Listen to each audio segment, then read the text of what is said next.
Miss Universe n'est pas un concours de beauté. C'est une distraction spirituelle massive. C'est un concours de domination. L'affaire Olivia Yassé est une bénédiction cachée. Elle a exposé le système, elle a réveillé l'Afrique, elle a réveillé le monde. On a vu la manipulation en direct. On a vu la peur du système face à la beauté noire.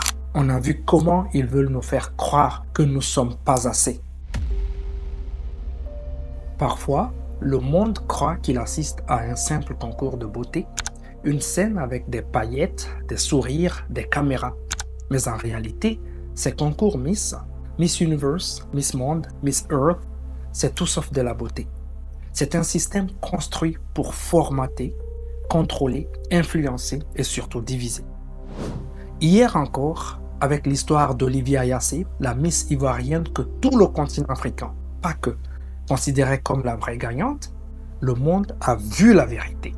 Ce n'est pas la beauté qui gagne, ce n'est pas le mérite qui gagne, ce n'est même pas le vote du peuple, c'est le système qui gagne, comme toujours. Les concours Miss n'ont jamais été créés pour célébrer la femme, jamais. Ils ont été créés pour contrôler l'image de la femme idéale, la façon dont les peuples doivent percevoir la beauté, et comment les femmes doivent se comporter. C'est du soft power pur. Pendant que les présidents se battent pour le pouvoir politique, les concours Miss se battent pour le pouvoir culturel. Ils montrent au monde quelle femme mérite la couronne, à quoi doit ressembler la perfection et qui doit être mise en avant. Un peuple qui n'a plus sa propre définition de la beauté est un peuple déjà colonisé mentalement.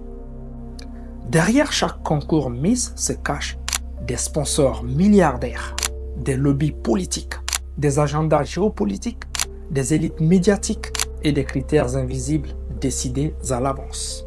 Tu crois qu'on te montre une femme? Non, on te montre un produit. Les Miss sont façonnées pour être vendables, contrôlables, marketables. Elles doivent représenter la vision du monde de ceux qui financent le concours, pas ta vision à toi, pas celle de ton peuple, encore moins celle de l'Afrique. Et surtout, une Miss doit être celle qui sert l'image que le système veut imposer. Elle doit être douce, accessible, politiquement correcte, jamais trop engagée, jamais trop réelle, jamais trop africaine. Parce qu'une femme noire, fière, consciente, spirituelle et non soumise, ça dérange.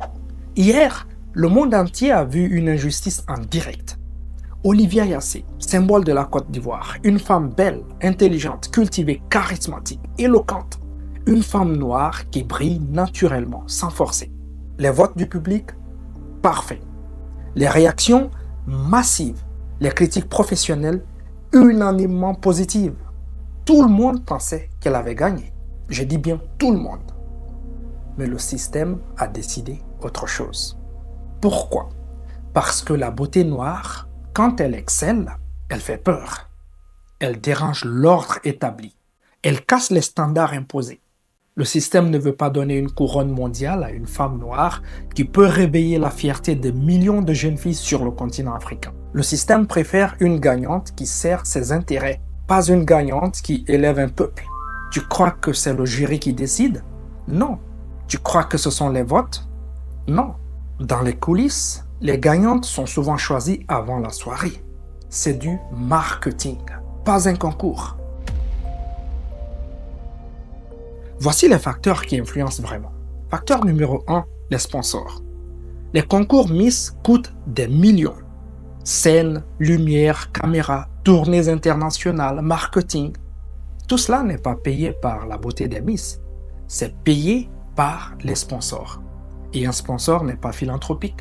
Il ne veut pas une gagnante juste belle. Il veut une gagnante rentable. Et si celle qui doit gagner n'entre pas dans leurs critères, elle perd d'office. Imagine une marque investit 10 millions de dollars dans Miss Universe. Elle veut que la femme couronnée puisse vendre ses produits dans le monde entier. Donc, elle veut une femme dont l'image se vend facilement dans le monde entier, pas seulement en Afrique. Une femme qui ressemble aux standards de beauté du marché occidental. Une femme qui parle anglais, qui soit docile, contrôlable, qui ne fasse pas polémique, une femme qui n'ait pas de conscience politique trop forte, une femme qui ne dérange pas l'ordre déjà établi par l'Occident. Ça veut dire quoi pour nous en tant qu'Africains?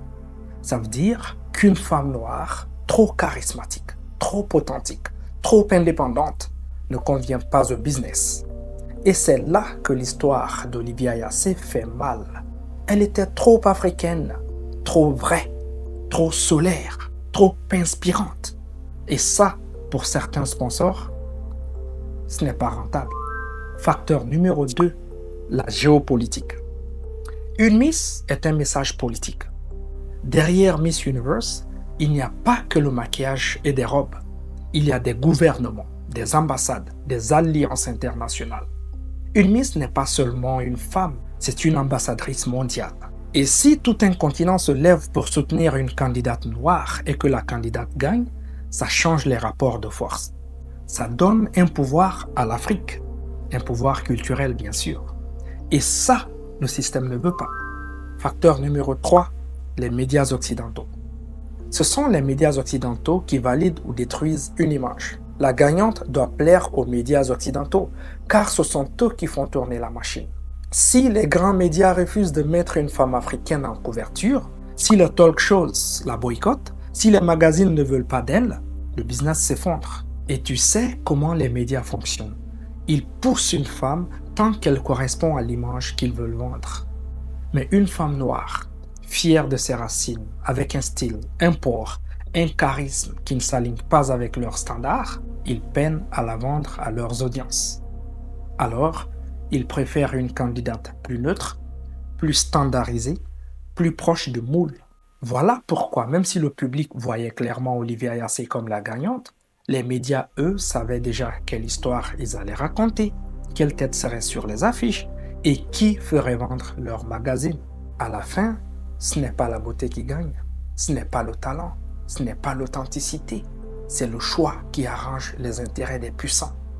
C'est la femme qui ne dérange personne, celle qui ne réveille aucun peuple, celle qui ne remet pas en question les structures déjà mises en place. Et c'est justement pour ça qu'une femme comme Olivia Yassé, qui incarnait la fierté, l'élégance, la force africaine, ne pouvait pas gagner dans un système conçu pour que l'Afrique ne se regarde jamais comme le standard.